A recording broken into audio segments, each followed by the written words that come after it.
I welcome you all once again to my YouTube channel, and in this session we are going to deal with 25 MCQs which are based on subject verb agreement. दोस्तों आज हम इस session में एक एक question के concepts को समझते हुए हर क्वेश्चन को डील करेंगे। और मैं आपको बता दूं कि ये जो टॉपिक है आपका, ये हर तरह के एग्जाम के लिए, चाहे आप कॉम्पिटिटिव एग्जामिनेशंस की तैयारी कर रहे हो या फिर किसी एकेडमिक्स की तैयारी कर रहे हो, जैसे 9th 10th 11th 12th किसी ग्रेड में आप तैयारी कर रहे हो, उन सभी परीक्षाओं के लिए ये हेल्पफुल होने जा रहा है। चलिए बिना देर किए हुए हम लोग इस सेशन को स्टार्ट करते हैं। And the first question on your screen is the book on the table ... mine. कहता है जो किताब कहां पे है, टेबल पे है, वो मेरी है। अर्थात यहां पे क्या है, we are talking about some book and उसके स्टेट की बात कर रहे हैं कि वो कहां पर है। तो स्टेट को बताने के लिए हम वर्ब बी का प्रयोग करते हैं। ये सारे आपके ऑप्शंस वर्ब बी के हैं। अगर ऑप्शंस की ओर चले हम, तो पहला कहता है इज जो हमारा है ये करेक्ट आंसर है, क्योंकि सब्जेक्ट हमारा सिंगुलर है। और हम जानते हैं सब्जेक्ट वर्ब एग्रीमेंट में कि अगर सब्जेक्ट सिंगुलर है तो वर्ब भी हमारा सिंगुलर होगा, अगर सब्जेक्ट हमारा प्लूरल है तो वर्ब भी हमारा प्लूरल होगा। क्लियर है?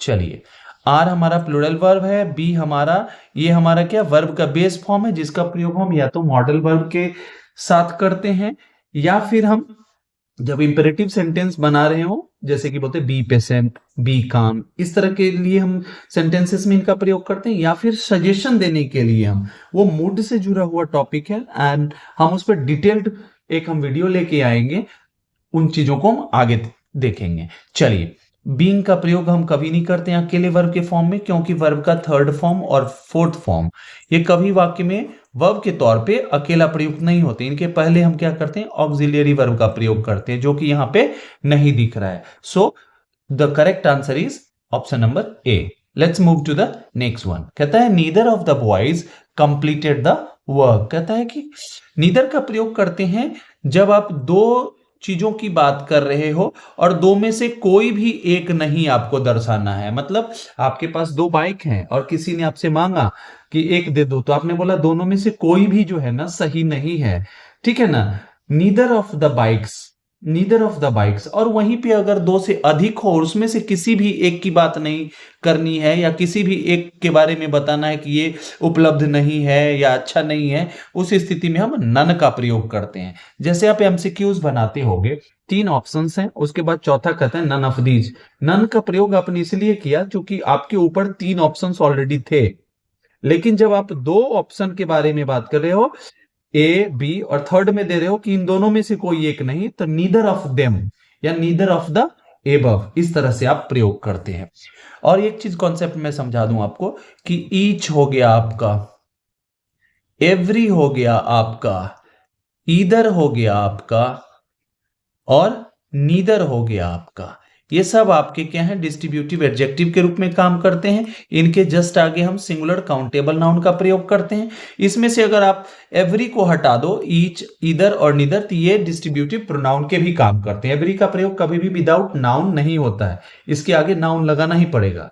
लेकिन ईच हो गया, आइदर हो गया और नाइदर हो गया, इसका प्रयोग आप एडजेक्टिव के रूप में भी कर सकते हो, प्रोनाउन के रूप में भी कर सकते हो। और एक और चीज, जैसे ये इसका प्रयोग आप प्रोनाउन के रूप में नहीं कर सकते हो, तो ईच, आइदर, नाइदर के बाद आप क्या कर सकते हो, ऑफ लगा करके प्लूरल काउंटेबल नाउन लगाओगे।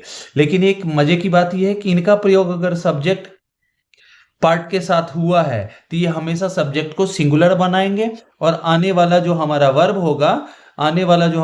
होगा वो सिंगुलर वर्ब होगा। याद रखना, दोनों ही स्थिति में, ऑफ के बाद भी, चूंकि ऑफ प्रीपोजिशन होता है और प्रीपोजिशन के बाद आने वाला जो नाउन या प्रोनाउन होता है उस प्रीपोजिशन का ऑब्जेक्ट होता है। और वर्ब किसके साथ एग्री करता है, सब्जेक्ट के नंबर और पर्सन के साथ एग्री करता है। समझ में आई बात? सो आपका यहां क्या आने वाला है, सिंगुलर वर्ब आने वाला है। ऑप्शंस में देखते हैं, हैज हमारा सिंगुलर है, इज हमारा सिंगुलर है, हैव प्लूरल है, हैविंग तो वर्ब का चौथा रूप है और मैंने पीछे बताया भी था कि इसका प्रयोग कभी अकेले प्रयुक्त नहीं किया जाता है। अब देखेंगे इज और हैज में हैज होगा क्योंकि आप यहां पे प्रेजेंट परफेक्ट टेंस बना रहे हो। कैसे? तो कहता है कि डूअर कौन है हमारा, डूअर इस सेंटेंस में बॉयज है, दो बॉयज हैं, दो में से किसी एक की भी बात नहीं हो रही, लेकिन करने वाला कौन हुआ, इन्हीं दोनों में से किसी एक ने नहीं किया है। काम करने वाले तो यही दोनों होंगे ना। तो जैसे ये होंगे तो हमारा सब्जेक्ट क्या है, जब सब्जेक्ट हमारा डूअर होगा तो हमारा एक्टिव वॉइस होगा, क्योंकि हमारा सब्जेक्ट जो है डूअर जो एक्टिवली पार्टिसिपेट कर रहा है। और अगर हम इज लगा दें तो क्या हो जाएगा हमारा sentence pattern, be plus V three. तो ये हो गया हमारा पेसिव वॉइस का स्ट्रक्चर। पेसिव वॉइस में क्या होता है कि सब्जेक्ट जो होता है उसके ऊपर इफेक्ट दिखाया जाता है, वो डूअर नहीं रह जाता है, वो receiver of the effect of the action हो जाता है, उस एक्शन के इफेक्ट को झेलने वाला, जो कि यहां नहीं, ये तो करने वाले हैं। That's why your correct answer should be has, option number 1। Clear? Let's move to the next one. Each of the students dash given a prize. अभी जस्ट पीछे मैंने बात किया कि ईच, एवरी, आइदर, नाइदर अगर सब्जेक्ट पार्ट के साथ हो ये सिंगुलर होंगे, ठीक है ना। सिंगुलर ईच का प्रयोग करते हैं जब आप दो या दो से अधिक किसी वस्तु या व्यक्ति की बात करें हो और सबको आपको इंडिविजुअली दर्शाना हो, डिस्ट्रीब्यूशन के साथ दिखाना हो कि इस एक को भी, इस एक को भी दर्शा रहे हैं, हर एक को आप प्रत्येक मतलब एक एक करके जिक्र कर रहे हो, तो इसको बोलते हैं डिस्ट्रीब्यूटिव प्रोनाउन। अगर जस्ट इसके आगे नाउन हो जाता तो ये डिस्ट्रीब्यूटिव एडजेक्टिव हो जाता आपका। क्लियर है? ये हमेशा सिंगुलर होते हैं क्योंकि ये डिस्ट्रीब्यूशन, प्रत्येक, एक छिपा हुआ ना, प्रति जोड़ एक, एक, तो ये सिंगुलर हो गया आपका। कहता है each of the students dash given a prize. हर एक स्टूडेंट्स को प्राइज दिया गया, मींस ये प्राइज लेने वाले हैं, रिसीवर हैं, रिसीवर हैं। इट मींस सब्जेक्ट हमारा जब रिसीवर हो गया तो पेसिव वॉइस, पेसिव वॉइस बनाओगे कैसे, be plus V three. Be plus V three के लिए क्या करना है आपको, क्या चूज करना है, और आपके सारे ऑप्शंस भी बी थ्री है। तो देखो वी थ्री क्या है, यहां तो दिया हुआ है, और वी में कौन आएगा, या तो इज आएगा, या एम, या आर, या वॉज, या वर, ठीक है ना। बी इसलिए नहीं आएगा, बी से पहले कोई मॉडल आना चाहिए, ठीक है ना। तो और बीन आपका वर्ब का थर्ड फॉर्म है, मैंने बताया था कि वर्ब का थर्ड और फोर्थ फॉर्म कभी भी अकेले नहीं आता है बिना ऑक्सिलियरी वर्ब के, तो ये आपका खत्म हो गया। आर आपका प्लूरल है, वर आपका प्लूरल है, so the correct answer would be was. Let's move to the next slide. The quality of the apples dash not good. कहता है कि ये जो एप्पल्स है ना, ये आपको कंफ्यूज करेंगे कि एप्पल्स है, प्लूरल है तो प्लूरल डाल दो। नहीं भैया, ये प्रीपोजिशन है, और प्रीपोजिशन के आगे आने वाला नाउन या प्रोनाउन उसका ऑब्जेक्ट प्रीपोजिशनल ऑब्जेक्ट कहलाता है। तो ऑब्जेक्ट हो गया तो इसके नंबर से आपको लेना देना नहीं है। तो बात कर रहा है किस चीज की बात की जा रही है यहाँ पे, एप्पल के क्वालिटी की। क्वालिटी आपका सिंगुलर है, क्वालिटीज आपका प्लूरल है, अर्थात आपका वर्ब आने वाला है सिंगुलर। तो आर प्लूरल है, वर प्लूरल है, हैव भी प्लूरल है, आपका ऑप्शन ए करेक्ट आंसर हो गया। आई थिंक आपको मजा आ रहा होगा इन प्रश्नों को समझने में, और साथ ही साथ कॉन्सेप्ट्स भी आपके क्लियर हो रहे होंगे। चलिए आगे बढ़ते हैं। ईदर द मैनेजर और द एम्प्लॉइज डैश रिस्पॉन्सिबल। कहता है या तो मैनेजर या फिर उनके जो एम्प्लॉइज हैं जो वो रिस्पॉन्सिबल हैं। सो कोई गलती हुई होगी या कुछ हुआ होगा जिसकी रिस्पॉन्सिबिलिटी की बात की जा रही है। अब यहां पे कॉन्सेप्ट है कि यहां पे देखेंगे इधर का प्रयोग क्या डिस्ट्रीब्यूटिव एडजेक्टिव के रूप में नहीं किया गया है, बल्कि एक कंजंक्शन के रूप में किया गया है, कोरिलेटिव कंजंक्शन। कोरिलेटिव कंजंक्शन क्या होते हैं, जब दो मतलब कंजंक्शन जो है ना, या ये कहें कि एक ऐसा कंजंक्शन जो पेयर में यूज होते हैं। जैसे आप देखते हो इधर आ गया आपका, उसके बाद सब्जेक्ट लगा देते हैं, फिर आपका और आ गया, फिर सब्जेक्ट आ जाता है, ठीक है। इसी तरह से नीदर आ गया आपका, nor, not only, but also, both, and, इस तरह से है। लेकिन मैं इस तीन की चर्चा इसलिए करूंगा पहले क्योंकि इनका कॉन्सेप्ट यहां पे लग रहा है। कहता है कि अगर दो सब्जेक्ट्स इधर और, neither, nor, not only, but also say जुड़े हों तो आने वाला जो है ना, या अगर ये सब्जेक्ट पार्ट के साथ जुड़े हो तो आने वाला वर्ब जो होता है ना, अपने से सबसे निकटतम वाले सब्जेक्ट के अकॉर्डिंग अपने आप को बदलते हैं। अगर ये वर्ब का जगह है तो बताइए ये एक सब्जेक्ट है और एक सब्जेक्ट ये है, तो वर्ब से सबसे नजदीक का कौन है, वर्ब से सबसे नजदीक का कौन है, ये या ये। तो आप देखोगे कि वर्ब से सबसे नजदीक का सब्जेक्ट ये है, तो ये क्या है, इंप्लॉई सिंगुलर और employees plural.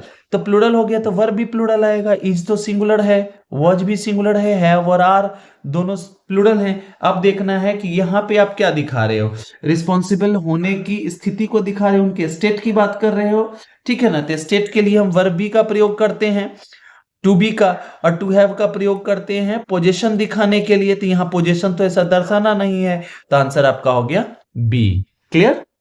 I think you got my point. Let's move to the next one. The next one is $10 dot not enough to buy this book. कहता है कि $10 जो है इस किताब को खरीदने के लिए काफी नहीं है। तो आप बात कर रहे हो $10 की। अब मैं आपको कॉन्सेप्ट बताऊं, जब कभी आप किसी अमाउंट की बात करते हो एक यूनिट के रूप में, या फिर किसी वेट की बात करते हो, या फिर आप किसी डिस्टेंस की बात करते हो एक यूनिट के रूप में, तो उस स्थिति में क्या हो जाते हैं, वो सिंगुलर होते हैं, भले आपको वो प्लूरल फॉर्म में दिख रहे होंगे। क्योंकि $10 यहाँ पे पूरे के $10 की बात कर रहे हैं आप एक बिल के रूप में, और एक बिल पूरे यूनिट को रिप्रेजेंट करता है, that's why it is your singular subject. जैसे ही सिंगुलर सब्जेक्ट हो गया तो आपका वर्ब भी सिंगुलर होगा। आर आपका प्लूरल हो गया, हैव आपका प्लूरल हो गया।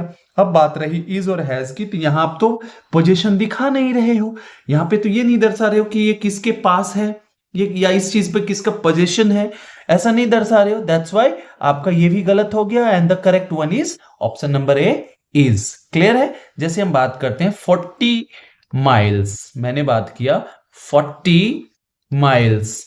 अब देखेंगे भले ही आपको प्लूरल दिख रहे हो, लेकिन आप बात कर रहे हो 40 मील की, 40 मील दूरी की बात कर रहे हो आप, एक यूनिट में यहां से यहां तक की बात कर रहे हो आप, तो ये एक यूनिट के रूप में किया जा रहा है। That's why it is deemed to be singular. क्या समझा जाएगा? ये सिंगुलर समझा जाएगा, और इसके आगे जो वर्ब आएंगे वो भी सिंगुलर वर्ब आएंगे। अब आपका इसी कारण से यहां पे इज का प्रयोग किया गया। क्लियर है? चलिए आगे बढ़ते हैं। नेक्स्ट वन है आपका A number of students dash absent today। कहता है a number of students। मैं आपको एक कॉन्सेप्ट बता दूं यहां पे, कहता है कि a number of के बाद, a number of के बाद आप प्लूरल काउंटेबल नाउन का प्रयोग करते हो और साथ ही साथ प्लूरल वर्ब का प्रयोग करते हो। लेकिन जब वहीं पे दी नंबर ऑफ का प्रयोग हो, दी नंबर ऑफ का प्रयोग हो, तो इसके आगे हम प्लूरल काउंटेबल नाउन का प्रयोग तो करते हैं, लेकिन हमारा वर्ब क्या होता है, सिंगुलर हो जाता है। ये ध्यान रखना है। तो ए नंबर ऑफ के बाद प्लूरल काउंटेबल नाउन, लेकिन वर्ब कैसा आएगा, प्लूरल आएगा। तो वॉज हमारा सिंगुलर है, हैज हमारा सिंगुलर है, बच गया आपका वर और आर, दोनों हो सकते हैं। लेकिन अब देखिए इसमें टेक्निकली क्या दिखाया जा रहा है, today, today it represents present time, और वॉज का प्रयोग नहीं करेंगे। हाँ, हो सकता है टुडे के लिए भी हम वॉज या वर का प्रयोग करते हैं, ठीक है ना, टुडे के लिए भी हम वॉज या वर का प्रयोग करते हैं, लेकिन कब, जब earlier part of the day की बात की जा रही हो। लेकिन जब आपके सामने ऑप्शन कुछ इस तरह का हो जिसमें हम प्रेजेंट को रिप्रेजेंट कर रहे हो, तो ऑप्शन है तो कहा जाता है ना कि जो सबसे बेस्ट ऑप्शन है उसकी बात करेंगे, तो ये क्या हो जाएगा, आर आपका ऑप्शन हो जाएगा। ऐसा भी तो हो सकता है कि ये चर्चा की जा रही हो कि क्लास में जैसे कि अरे आज तो बहुत सारे बच्चे एब्सेंट हैं, तो उस स्थिति में आपका आर होगा। ठीक है, क्लियर है? और ये कॉन्सेप्ट जो है ना, मैं जो समझा रहा हूं आपको, these are remarkably great and you should consider all of them. एक नोटबुक रखिए, वहां पे उन सारे टॉपिक्स को, उन सारे कॉन्सेप्ट्स को लिखते हुए चलिए और उस पर क्वेश्चंस को बनाते चलिए। ये तो आज बेसिक सा मैं 25 क्वेश्चन लेके आया हूं। इसको मैं अगले वीडियो में क्या करूंगा, मैं आपके लिए एक रूल, उसके बाद 4-5 आपके जो प्रीवियस ईयर क्वेश्चंस जो हैं, जो एसएससी में या किसी भी कॉम्पिटिटिव एग्जाम्स में पूछे गए, उनको मैं कराऊंगा। फिर दूसरा रूल, फिर उस पे रिलेटेड जितने भी प्रीवियस ईयर के क्वेश्चंस पूछे गए, आपके लिए मैं बता रहा हूं, बहुत ही बेनिफिशियल होगा। आप उससे यह समझ पाओगे कि what kind of questions are asked in such examinations. उस एग्जामिनेशंस में किस प्रकार के प्रश्न पूछे जाते हैं और फॉर व्हाट डेप्थ, कितना डेप्थ का क्वेश्चन भी पूछा जाता है। चलिए आगे बढ़ते हैं। Next question is the news dot dot dot surprising. अब देखिए न्यूज जो हमारा है ना, दिखने में आपको प्लूरल लगता होगा, but it is always singular. ये हमेशा सिंगुलर रहता है। जैसे ही मैंने बोल दिया सिंगुलर है तो वॉच, सॉरी, आर आपका खत्म होगा, वर्क खत्म हो जाएगा, क्योंकि ये दोनों प्लूरल है। अब आपके दो ऑप्शंस जो बच गए, जो सिंगुलर हैं। अब बता रहे हो कि न्यूज सरप्राइजिंग है, या फिर न्यूज के पास कुछ है, पोजीशन दर्शाना है। पोजीशन वाला सर या तो कुछ फिट बैठ नहीं रहा है, जब फिट नहीं बैठ रहा है तो भैया इसको रखे क्यों हो। So your correct answer should B option number A is. Clear है? चलिए आगे बढ़ते हैं। The committee dot dot dot reached a decision. यहां पे मैंने आपको पिछले वीडियो में बताया था जब हमने नाउन की चर्चा की थी, अगर आपने अभी तक नहीं देखा है तो आप जाएं और पीछे जरूर देखें। वहां पे मैंने सभी नाउन्स को मतलब प्रॉपर, कॉमन, कलेक्टिव, मटेरियल और एब्स्ट्रैक्ट ना डिटेल में बताया है। हालांकि उतना डिटेल में नहीं है, लेकिन आपके इतने कॉन्सेप्ट्स क्लियर हो जाएंगे ना, मजा आएगा। ठीक है? कमिटी जो होता है आपका, ये सिंगुलर और प्लूरल दोनों रूपों में काम करते हैं। जब इनसे एक मतता की बात होती है, यूनैनिमस डिसीजन की बात होती है, तो ये सिंगुलर होते हैं। और जब इनके मेंबर्स में क्या हो जाता है, मतभेद हो जाता है, डिवाइडेड हो जाते हैं, तो उस स्थिति में प्लूरल बन जाते हैं। लेकिन यहां पे देखेंगे रीच्ड अ डिसीजन, सभी का कितना डिसीजन रहा है? एक डिसीजन रहा है, मतलब ये यूनैनिमस कोई फैसला ले रहे हैं। तो सिंगुलर हो गया, जैसे सिंगुलर हो गया तो वर्ब भी हमारा सिंगुलर होगा। हैव प्लूरल है, वर्ब प्लूरल है। पहले तो एलिमिनेट करिए, जहां पे आपको कंफ्यूजन आ रहा है तो जो छट रहे हैं उनको छाटिए। अब आपके पास हैज और इज दोनों है। अब देखिए, मैंने बताया था आपको पीछे कि बी प्लस वी थ्री, ये दर्शा रहा है कि कोई एक्शन क्या किस पे हो रहा है, सब्जेक्ट पे हो रहा है। लेकिन ये तो सब्जेक्ट ने तो फैसला लिया है, ये तो डूअर है। जैसे ही डूअर है, और ये फॉर्मूला किस पे काम करता है? सब्जेक्ट जब हमारा रिसीवर होता है। ये तो होगा नहीं, इसका मतलब है कि इज तो आप क्या कर रहे हो, कट जाएगा, क्योंकि ये पेसिव स्ट्रक्चर हो जाएगा। फैसला तो सब्जेक्ट ने लिया है, तो आंसर आपका हो जाएगा परफेक्ट टेंस में हैज। क्लियर है? एकदम एंजॉय करिए वीडियो को, मजा आएगा। चलिए नेक्स्ट वन आपके सामने है। The jury divided in their opinion.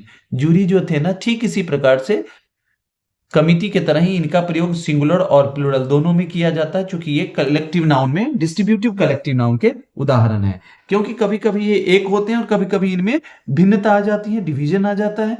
Division के सेंस में प्लूरल हो जाते हैं और एकजुटता के सेंस में सिंगुलर हो जाते हैं। तो यहाँ पे तो साफ क्लियरली दिख रहा है ना आपका डिवाइडेड। और देखिए इसके लिए यहाँ पे आपने क्या किया है प्रयोग, देखिए क्या है ये, देयर का कौन सा पार्ट्स ऑफ स्पीच है बताइए, कमेंट्स कीजिए। ठीक है ना? देयर कौन सा है? ये हमारा एडजेक्टिव है। एडजेक्टिव में कौन सा है? Possessive adjective. सब्जेक्ट के लिए ही आया है, ये प्लूरल है। जैसे ही प्लूरल है तो इसका मतलब ये हमारा प्लूरल है, और जैसे ही प्लूरल हो गया तो वर्ब भी हमारा प्लूरल हो जाएगा। तो was singular, is singular, have और वर। अब देखिए, the jury were divided in their opinion या हैव डिवाइडेड। अब देखिए, ये लोग डिवाइडेड थे। यहां पे क्या बताया जा रहा है कि इन लोगों की स्थिति जो थी ना, वो एक जैसी नहीं थी, उन सब में बटा हुआ था। यहां पे एग्जिस्टेंस की बात की जा रही है। That's why your correct answer would be option number B, have आपका नहीं होगा। ठीक है ना? चलिए आगे बढ़ते हैं। नेक्स्ट वन, 20 माइल्स मैंने पीछे बताया था, 40 माइल्स का एग्जांपल दिया था आपको। 20 miles is a long distance. Clear है? इट्स क्वाइट क्लियर, आगे देखना ही नहीं आपको। आर प्लूरल है, ये भी प्लूरल है, हैज का यहां पे बन ही नहीं रहा है क्योंकि आप पोजीशन नहीं दर्शा रहे हो। क्लियर है? चलिए आगे बढ़ते हैं। एक कॉन्सेप्ट को अगर आप समझ लेना तो बहुत सारे क्वेश्चंस आपके बन जाएंगे। चलिए यहां पे भी दो कॉन्सेप्ट समझाऊंगा मैं आपको। कहता है the teacher and the principal dash present. कहता है प्रिंसिपल और टीचर प्रेजेंट हैं। अब कहो कि भैया ये एक आदमी हो गया, ये एक आदमी हो गया। चलिए ये कितने आदमी की संख्या हो गई? दो। तो सब्जेक्ट हमारा हो गया प्लूरल, तो वर्ब आएगा प्लूरल। चलिए ये सिंगुलर है आपका, ये सिंगुलर है आपका, ये भी सिंगुलर है आपका, ये हो गया आपका प्लूरल वर्ब। क्लियर है? अब देखिए मैं कॉन्सेप्ट समझा रहा हूं। दो कॉन्सेप्ट मैंने आपसे वादा किया था। पहला कॉन्सेप्ट है, अगर दो नाउन जो है ना एंड से जुड़े हुए हों, ये ऐसे समझिए, नाउन है आपका, नाउन के आगे आपने क्या किया, यहां पे एंड लगाया, फिर आपने नाउन लिखा। ठीक है? अगर फर्स्ट वाले के पीछे कोई आर्टिकल सिर्फ है और सेकंड वाले के पीछे नहीं है, इसका मतलब हुआ कि आप एक व्यक्ति की बात कर रहे हो जो वो दो पद के हो सकते हैं, उसकी दो आइडेंटिटी हो सकती है। लेकिन आदमी कितना है? एक ही है, तो इसके आगे हम सिंगुलर वर्ब का प्रयोग करेंगे। समझ में आई बात? लेकिन वहीं पे जब आप क्या करते हो, एक नाउन को दूसरे नाउन से जब जोड़ते हो, पहले वाले नाउन के साथ भी आर्टिकल जुड़ा हुआ है और दूसरे वाले के साथ भी आर्टिकल जुड़ा हुआ है, then in this condition we know that they are two different persons, different things, and in this condition we need a plural verb because it becomes plural one.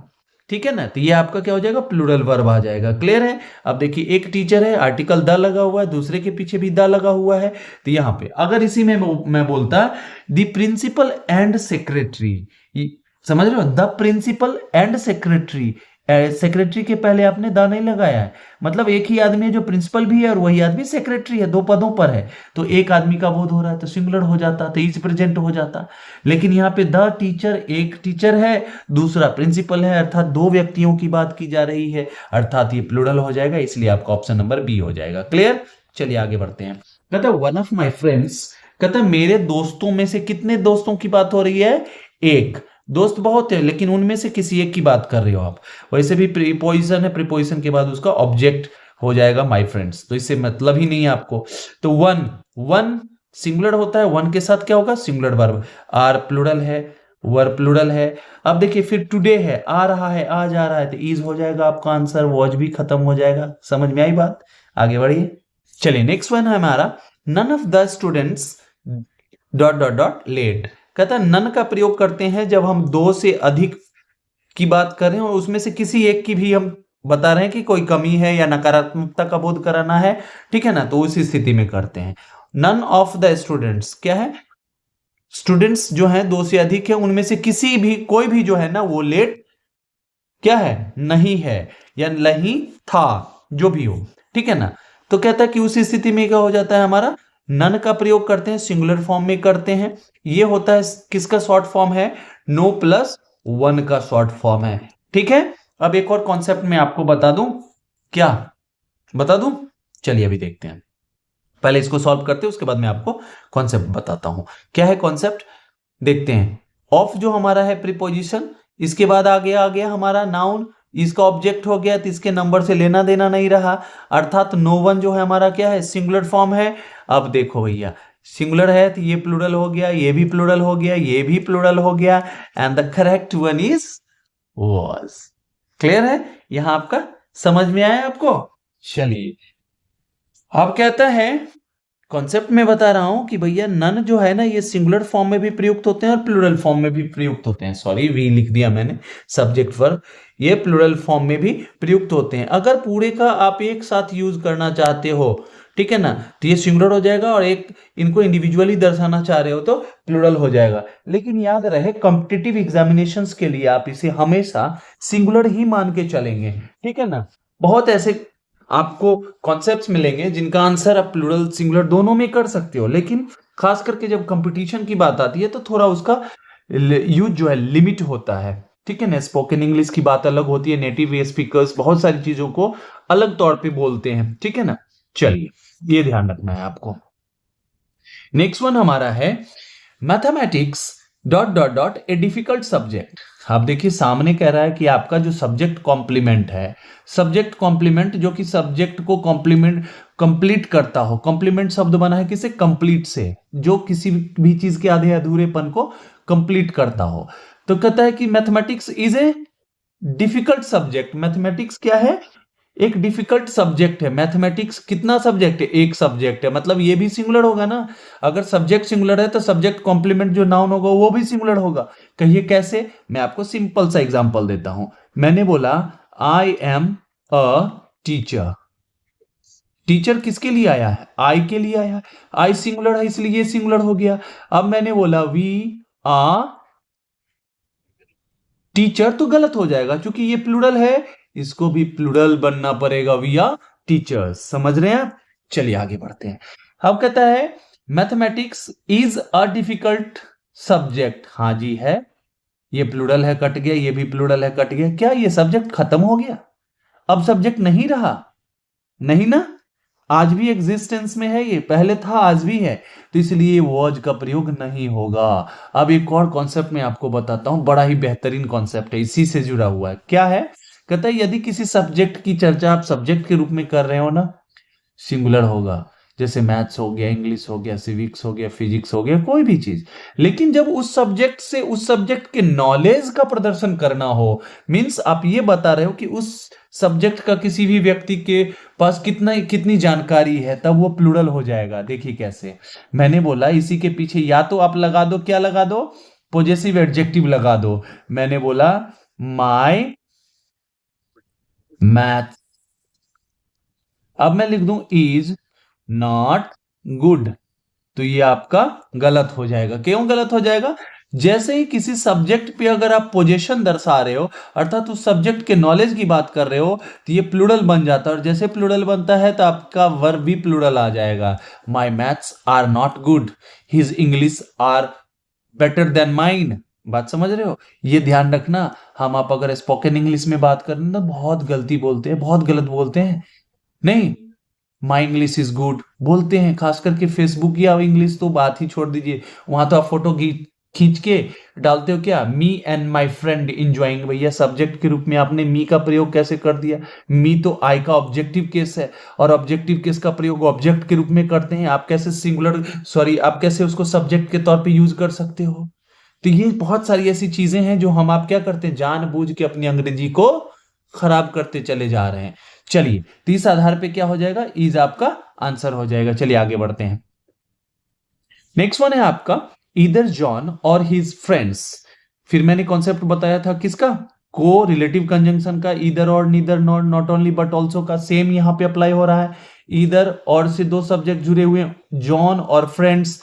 Friends जो है ये वर्ब के सबसे निकट वाला है, अर्थात ये प्लूरल है तो वर्ब क्या आएगा, प्लूरल आएगा। ये सिंगुलर है आपका, ये भी सिंगुलर है आपका। बीन आपका वर्ब का थर्ड फॉर्म है, जो कभी भी वर्ब के रूप में अकेला प्रयुक्त नहीं होगा। तो बच गया क्या, word.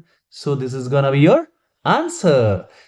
Let's move to the next one. The next one is a pack of wolves. ये आपका कलेक्टिव नाउन है। कलेक्टिव नाउन में कहता है कि भेड़ियों के झुंड की बात की जा रही है, और झुंड कितना है, एक झुंड की बात की जा रही है। भले बहुत सारे भेड़ हो, भेड़िए हो, सॉरी, बहुत सारे भेड़िए हो, ठीक है ना, लेकिन उन सबको इंडिविजुअली नहीं दर्शा रहे हो आप, उनको एक ग्रुप में दर्शा रहे हो। जब ग्रुप में दर्शा रहे हो और ग्रुप कितना है, एक है, तो सिंगुलर हो गया। वैसे भी आपका ऑफ प्रीपोजिशन है आगे, ये आपका प्रीपोजिशनल ऑब्जेक्ट हो गया, तो इससे कोई लेना देना नहीं है वर्ब को। That's why your answer is going to be singular one, and singular ones are this, sorry this is not your singular, this is also not singular. B आपको क्या बताया, बी का प्रयोग हम इंपरेटिव सेंटेंस में करेंगे या सजेशन दिखाने के लिए करेंगे, ठीक है ना।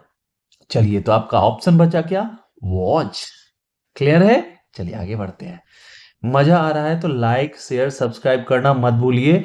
जस्ट एंजॉय कीजिए, अपने ज्ञान को बढ़ाइए, और दूसरे जो आपके साथी, सहयोगी, सहपाठी हैं ना, उनके भी नॉलेज को इनहैंस कीजिए।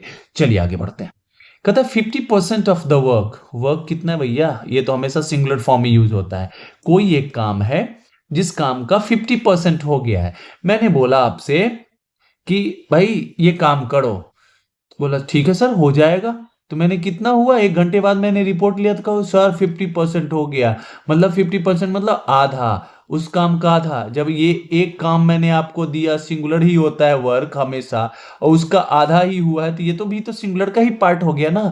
तो ये भी हमारा सब्जेक्ट सिंगुलर हो गया, तो वर्ब भी सिंगुलर आएगा। ये प्लूरल है भैया, ये भी प्लूरल है। आपका भैया अगर इज लगा रहे हो तो इज के साथ बीन नहीं आता है। क्या बात करे भाई, इज कभी बीन नहीं बजाता है, ये याद रखेंगे।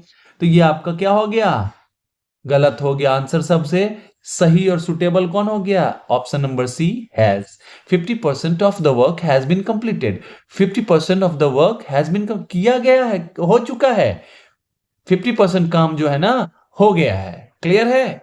प्रेजेंट परफेक्ट टेंस में इसको रखेंगे। क्लियर है? आगे बढ़ते हैं। Next one, the police investigating the case. Police मैंने बताया था ग्रुप कलेक्टिव नाउन। नाउन का जरूर आप जाके वीडियो देखिए, please go and watch it out, आपका बहुत सारा कॉन्सेप्ट क्लियर हो जाएगा। The police investigating the case. Police क्या है, ग्रुप कलेक्टिव नाउन है। ग्रुप कलेक्टिव नाउन क्या होते हैं, हमेशा प्लूरल फॉर्म में आते हैं। जैसे प्लूरल फॉर्म में आ गया, सब्जेक्ट प्लूरल हो गया, वॉज सिंगुलर है, इज सिंगुलर है, हैव और आर आपका प्लूरल बन गया है। हैव के बाद क्या करते हैं, एक्टिव वॉइस में वर्ब का थर्ड फॉर्म आता है। पेसिव वॉइस में बिन प्लस V3 का प्रयोग होता है, अर्थात V3 आएगा। इसके आगे V4 आएगा कब, जब बिन प्लस V4 आएगा। मतलब परफेक्ट कॉन्टिन्यूअस में बनाएंगे तो ऐसा है नहीं। तो the police are investigating the case, this is your correct option. I think आपको ये पॉइंट समझ में आ गया होगा। चलिए आगे बढ़ते हैं। There dot dot dot many books on the shelf, there dot dot dot many books on the shelf. देखिए इंट्रोडक्टरी सब्जेक्ट के रूप में देयर का प्रयोग किया जाता है। देयर का प्रयोग अगर किसी सेंटेंस के शुरू में किया जाता है, ये इंट्रोडक्टरी या डमी सब्जेक्ट के रूप में काम करते हैं। अर्थात इसके आगे जो हमारा नाउन आने वाला है, पहले तो वर्ब आएगा और जो नाउन आने वाला है इसके नंबर से प्रभावित होता है ये सिंगुलर है या प्लूरल, इसके अकॉर्डिंग। आगे क्या, मेनी बुक्स आपका क्या है, प्लूरल सब्जेक्ट है। तो अर्थात देयर किसके लिए आया है, मेनी बुक्स के लिए आया है। और मेनी बुक्स के लिए आया तो मेनी बुक्स प्लूरल है, तो ये भी प्लूरल हो गया, वर्ब भी प्लूरल आएगा। इज सिंगुलर है, वॉज सिंगुलर है, बिन अकेले प्रयुक्त होगा नहीं, आपका ऑप्शन बच गया आर। अब यहीं पे अगर ऐसा रहता है आपके सामने कि there dot dot dot a book on the table. अब देखो देयर किसके लिए आया है, ये आया है बुक के लिए आया है। बुक सिंगुलर फॉर्म में है तो यहां वर्ब भी सिंगुलर हो जाता। समझ में आई बात। चलिए आगे बढ़ते हैं। आगे है आपका the pair of shoes, the pair of shoes dot dot dot new. कहता है शूज, शूज भले जूते हों, मेरी कुछ अच्छी नहीं है drawing, so don't laugh, please don't laugh, ठीक है ना। चलिए उसको छोड़ता हूं मैं, मुझे आता नहीं है ड्राइंग बनाने। कहता है कि जूते हैं आपके पास, और जूते जूते जो है ना ये हमेशा प्लूरल फॉर्म में यूज होते हैं, क्योंकि एक के बिना ये दूसरा अधूरा हो जाएगा। मैं अभी इसका भी कॉन्सेप्ट बताऊंगा, टेंशन नहीं लेना है। लेकिन इनकी बात कर रहे हो आप पेयर में, कलेक्शन के रूप में, इन दोनों को एक साथ दर्शा रहे हो। पेयर, पेयर सिंगुलर होता है, पेयर्स प्लूरल होता है। तो सब्जेक्ट आपका क्या हो गया, पेयर। पेयर सिंगुलर है तो वर्ब भी सिंगुलर हो जाएगा। ये प्लूरल है भैया, ये भी प्लूरल है। वॉज न्यू नहीं, इज दो। वॉज क्या, वो भी हो सकता है, मैं ये नहीं कहता हूं, वो हो सकता है, लेकिन कॉन्टेक्स्ट देखना कि भाई प्रेजेंट में लो इसको। अगर कुछ ऐसा रहता है, किसी पैसेज में ये रहता है और जिस पैसेज में पास्ट की बात होती तब लगाते आप, कोई दिक्कत नहीं है, ठीक है ना। वैसे वॉज भी आपका करेक्ट होगा, कोई नहीं। समझ में आई बात। तो आप कह रहे हैं, इसमें मैं बता रहा हूं, यहां पे मैं एक कॉन्सेप्ट समझा रहा था कि अगर कोई नाउन जो जोड़े में प्रयुक्त होते हैं और एक अगर खराब हो जाए या एक अगर हट जाए तो दूसरा बेकार हो जाए, इस स्थिति में तब दोनों का एक साथ प्रयोग होने पे क्या होगा, हमेशा प्लूरल होगा। जैसे शूज, शॉक्स, ट्राउजर्स, पैंट्स, समझ रहे हो, स्पेक्टिकल्स। ये एक पार्ट को अगर खराब हो गया तो दूसरा भी बेकार हो गया। लंग्स, बात समझ में आ रही है। टोंग्स, पिंसर्स, ठीक है ना, सीजर्स, ये हमेशा एस के साथ आते हैं। एक बड़ा कॉन्सेप्ट बता रहा हूं आपको, ये पैंट्स होता है ना, पैंट्स, आपको पता है पैंट्स शॉर्ट फॉर्म है किसका, शॉर्ट फॉर्म है, पैंट शॉर्ट फॉर्म है पेंटालून्स का। जानते थे? अगर नहीं जानते थे कमेंट में लिखिए कि सर नहीं पता था। जानते थे तो भी लिखिए सर जानते थे, I had this information, okay, I had this piece of information, okay great. Let's move to the next one. And the next one is the government dash announced new policies. Government ने नई policies को announce किया है। कभी भी कोई policy आ रहा होगा, मतलब इसका मतलब एक चीज तो तय है क्या, कि सारे लोग मिलकर के फैसला लिए होंगे, और जैसे फैसला एक लिया होगा तब तो वो कंक्लूजन पे पहुंचे होंगे। That's why the subject is singular. अगर यहीं पे गवर्नमेंट में ही मतभेद हो जाता, ठीक है ना, तो वो क्या हो जाता, प्लूरल हो जाता। लेकिन यहां पे ऐसा नहीं है, ठीक है ना। हैव प्लूरल है, वर्ब प्लूरल है। The government has announced new policies. Was अगर लगाते हो आप तो पेसिव हो जाएगा, पेसिव की आवश्यकता नहीं, चूंकि अनाउंस तो गवर्नमेंट ने, ये डूअर का काम कर रहे हैं ना, तो इस स्थिति में वॉज आवश्यक नहीं है, हैज आपका करेक्ट आंसर हो जाएगा। क्लियर है, आगे बढ़ते हैं। My family dash in Mumbai, कहता मेरा परिवार जो है ना रहते हैं में रहती है। कहाँ पे रहती है भैया? मुंबई में। लिव नहीं होगा, हैव नहीं, हैव में क्या, my family have in Mumbai. आपको लग रहा है मीनिंगफुल है? हैव पोजीशन क्यों दर्शाना है, जरूरत ही नहीं है। बीन वर्ब का थर्ड फॉर्म, जरूरत नहीं भैया। लिव और लिव्स में देखेंगे, आप परिवार की जब बात करते हो, एक साथ बात करते हो, सबको आप क्या करते हो, एक ग्रुप में बात करते हो, तो ये हमेशा सिंगुलर होता है। लेकिन अगर आपसे पूछे कि भैया और परिवार में सब लोग ठीक हैं, तब उस स्थिति में आप इंडिविजुअली बताते हो, हाँ माँ भी ठीक है, बाबूजी भी ठीक है, भाई बहन जो भी हैं वो सब ठीक है। तो वो तब इंडिविजुअली फैमिली की बात होगी, तब वो प्लूरल हो जाएगा। क्लियर है? ब्रिटिश इंग्लिश में इसका प्रयोग होता है प्लूरल के भी तौर पे, लेकिन आप कॉम्पिटिटिव एग्जामिनेशंस के लिए या एकेडमिक एग्जामिनेशंस के लिए इसे आप सिंगुलर मान के चलेंगे, जब तक कि उसको एक ग्रुप में रिप्रेजेंट किया जा रहा है। अगर इंडिविजुअली अगर बात की जा रही हो, तभी आप देंगे उसको प्लूरल के फॉर्म में। क्लियर? Concept clear? आगे बढ़ा जाए। The audience dot dot dot enjoying the show. अगर आपका V4 है आगे, तो ये तय है कि वर्ब भी आने वाला है इसके पहले, एक्टिव वॉइस में है आपका, तो वर्ब भी में इज हो सकता है, वर हो सकता है, बिन तो होगा नहीं भैया। बिन क्यों नहीं होगा? तो बिन ये वर्ब का थर्ड फॉर्म है, अकेले नहीं आएगा, इसके पहले और कुछ लगाना पड़ेगा। चलिए, हैज के बाद तो V4 का प्रयोग होता ही नहीं, जस्ट या तो V3 का आएगा या बिन के बाद V4 आएगा। क्लियर है? अब आपके सामने बच गए वर और इज। ऑडियंस सब एक साथ इंजॉय कर रहे हैं ना, हर कोई इंजॉय कर रहा है। ऑडियंस मतलब जो भी दर्शक श्रोता है ना, उनकी बात की जा रही है, श्रोता की बात की जाए, सब एक साथ ग्रुप में सिंगुलर हो जाएगा, इज। ठीक है ना? क्लियर है? इनका प्रयोग होगा जब ऑडियंस में डिवीजन हो जाएगा, कुछ लोग एंजॉय कर रहे हैं, कुछ लोग नहीं कर रहे हैं, तो वो हमारा क्या हो जाएगा, डिस्ट्रीब्यूटिव कलेक्टिव नाउन हो जाएगा, डिस्ट्रीब्यूशन हो जाएगा, उनमें मतभेद हो जाएगा, उसी स्थिति में प्लूरल होगा। यहां पे तो कुछ ऐसा दर्शाया नहीं गया है कि आप डिवीजन को दर्शाओ। चलिए आगे बढ़ते हैं। कहते a bouquet of flowers on dot dot dot on the table. यहां पे फ्लावर्स की बात नहीं की जा रही है, फ्लावर्स से बने बुके की बात की जा रही है। बुके समझ रहे हो ना? चलिए, बुके की बात की जा रही है, गुलदस्ते की बात की जा रही है। बुके तो कितना है बुके? एक। सिंगुलर हो गया, सिंगुलर वर्ब ढूंढो। ये सिंगुलर है आपका, ये प्लूरल है, ये प्लूरल है, ये प्लूरल है। This is your correct answer. Clear? Move to the next one. And next one तो है ही नहीं कुछ। चलिए, कंक्लूजन हम लोगों ने क्या देखा कि सब्जेक्ट वर्ब एग्रीमेंट जो है ना, ये बहुत ही क्रूशियल टॉपिक है, खास करके सेंटेंस में एक्यूरेसी को बरकरार रखने के लिए। और इस एक्यूरेसी को बरकरार रखने के लिए आपको करना क्या पड़ेगा? You will have to keep practicing to get mastery over a certain topic. समझ रहे हैं? तो एक ही चीज कहेंगे, अगर आपने इस वीडियो को लाइक किया होगा, वास्तव में अगर ये आपके लिए कुछ फ्रूटफुल साबित हुआ है, तो इसे लाइक करें, शेयर करें, सब्सक्राइब करें और अधिक से अधिक लोगों तक इस वीडियो को पहुंचाएं। चलिए, thank you for watching, and once again I salute you all to be with me, and happy learning and keep evolving. Thank you so much.